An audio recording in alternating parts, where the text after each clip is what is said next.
घेऊन टाका मग.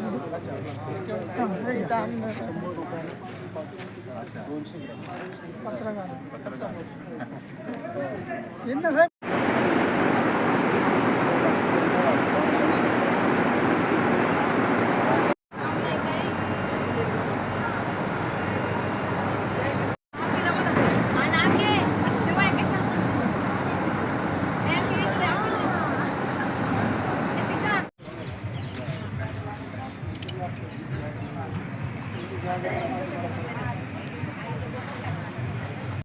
हापूस आंबा मार्केटमध्ये आणलेला आहे बाजार समितीमध्ये, कसा प्रतिसाद आहे? प्रतिसाद अतिशय उत्तम आहे आणि देवगड हापूस आंबा जसं पु ल देशपांडे सांगतात त्याचप्रमाणे अगदी योग्य, म्हणजे साऱ्या आंब्याचो बापूस म्हणजे देवगड हापूस, त्याप्रमाणे अतिशय उत्कृष्ट आहे. आणि इथे देवगड हापूस आंब्याचा माझा एकच स्टॉल आहे, त्याच्यामुळे मला अतिशय उत्कृष्ट प्रतिसाद मिळत आहे.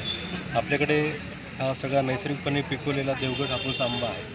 आता मार्केटमध्ये जवळजवळ 90% शेतकऱ्यांकडचा आंबा संपलेला आहे. आपल्याकडे हा शेवटचा लॉटमधला आंबा आहे थोडाफार शिल्लक, पण आता हा सगळ्यात उत्कृष्ट आंबा आहे. नैसर्गिकपणे झाडावर पिकलेला आंबा हा खाल्ला एकदा तर माणूस बाकी सगळे आंबे इतके विसरून जातो, मंत्रमुग्ध होऊन जातो, एवढं सुंदर त्याचं चव आहे. तुम्ही केव्हापासून मार्केट कमिटीला स्टॉल? मी मागच्या 7 वर्षापासून इथे स्टॉल लावतो. आता याचं वैशिष्ट्य काय आहे?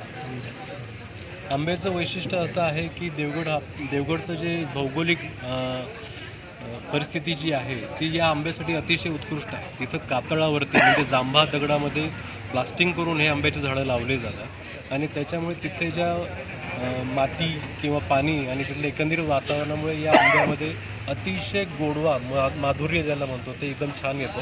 फायबरलेस म्हणजे याच्यात दशा बिलकुल नसतात, सुगंध खूप छान असतो आणि एकदा हा खाल्ल्यानंतर आंबा अगदी प्रसन्न होऊन जातो, बस अशी याची क्वालिटी आहे. काय आव्हान करसान नागरिकांना तुम्ही?